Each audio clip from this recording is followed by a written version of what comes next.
All right. Welcome, everybody. This is H-Man's first podcast for TDMCC. I'm no stranger to podcasts myself. I'm doing this on GarageBand right now, right over the computer mic. In the past, I've been a little bit more ambitious with certain things, as in I used to have a podcast that I did for a sort of an online radio station that I created myself from my blog. Kind of fallen off that lately, but I'll hook you guys up with a nice little podcast at the end. I'll attach it on the post as well. So nice to be using rich media for this particular post right here. And what I'm going to look at is the relationship that live music and digital music have, because I think that it's something very relevant today. I actually started thinking about it a little while back because I went to a show a couple weeks ago, Souls of Mischief show actually, during the CMJ showcases. And one of the things that I noticed was that they had a giant screen up with the Twitter page for the event, in which participants in the crowd could send their tweets up, and then everyone in the show could actually look at them. And they actually even ran a little contest there where they would pick a certain tweet for a certain thing, and there were prizes to be won. I remember there was a pair of headphones and all sorts of good stuff like that. But unfortunately, I was not one of the chosen fews. And another show that I thought was very interesting in that respect was that so it was last week. Unfortunately, I couldn't attend it, but there was a J Electronica Live from Somewhere sponsored by Red Bull, and the way these Live from Somewhere shows function is that they give you a phone number, and you call that phone number, and you actually get the location of the show and where it's going to be in that particular city. They announce which city it's going to be in beforehand, but you actually only find out that day of the show. And you have to go there and you have to show the phone number that you called from, which will be on list there, and that's your access to the show. So that's one way that the mobile world is interacting with concerts. And the other one that I thought was very interesting was that Jay Electronica himself on his Twitter actually posted the location afterwards. So if you sent a tweet to a particular other tweet or another Twitter username, then you would also have access to the show, which I thought was very interesting. And I actually stumbled upon this idea yesterday when I was on Wired.com, and one of their article was actually about the relationship between live and digital music, and it brought up a few issues that I thought were really interesting. Was this whole idea of the live webcast, because nowadays shows are getting more and more expensive, which I'm always willing to pay the price if it's an artist that I particularly appreciate, because I know that a lot of these artists, they actually only make their money through touring. They get such a small percentage of record sales that really that's how they make their big bucks.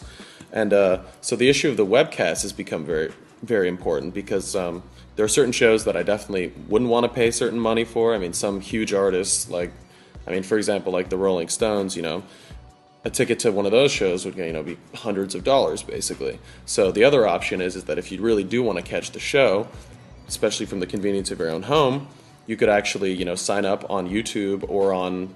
Actually, Billboard started a new thing called Billboard Digital Music Live, in which they organize certain events. Like the first one ever done was on YouTube live webcast, and it was a U2 concert at the Pasadena Rose Bowl. And it was a huge show. There were 100,000 people in actual attendance, but apparently online 10 million people actually watched it, and they all had to pay like a certain price to watch it, which I thought was, which is a great idea for people, especially if you're in another country or you can't, make it to that particular show, that you can still enjoy the whole thing about the show. And another topic that they brought up was the issue of live in theaters. There are certain shows that they actually will webcast live into a movie theater if you buy a ticket ahead of time, and you can go to that movie theater and you can watch the show there. There's also the issue of, in that sense, there's also the live participation by people who are not actually at the show, in which they can record videos in real time and send them over, because I think that that's a way that they can feel like they're really involved in the concert.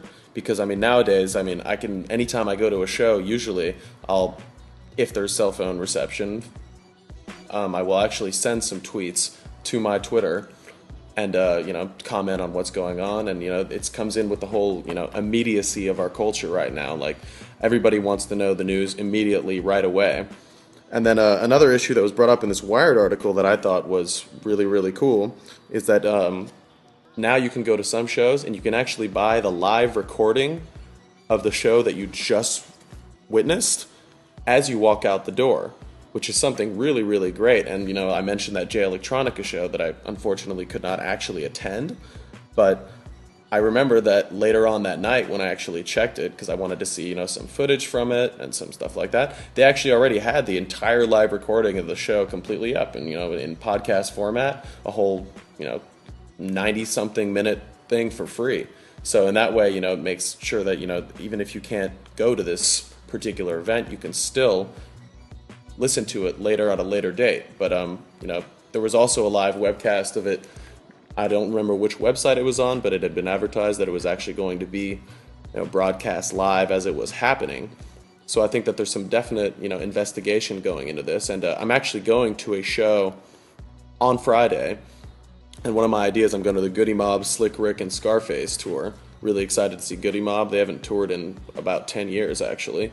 And I'm really excited to actually see if there's some kind of way that I'm definitely going to try to tweet the show, but if I can have access to some kind of other media before that, if they allow cameras and whatnot, then I'll actually try to see if I can have at least part of a little webcast and, put it directly online.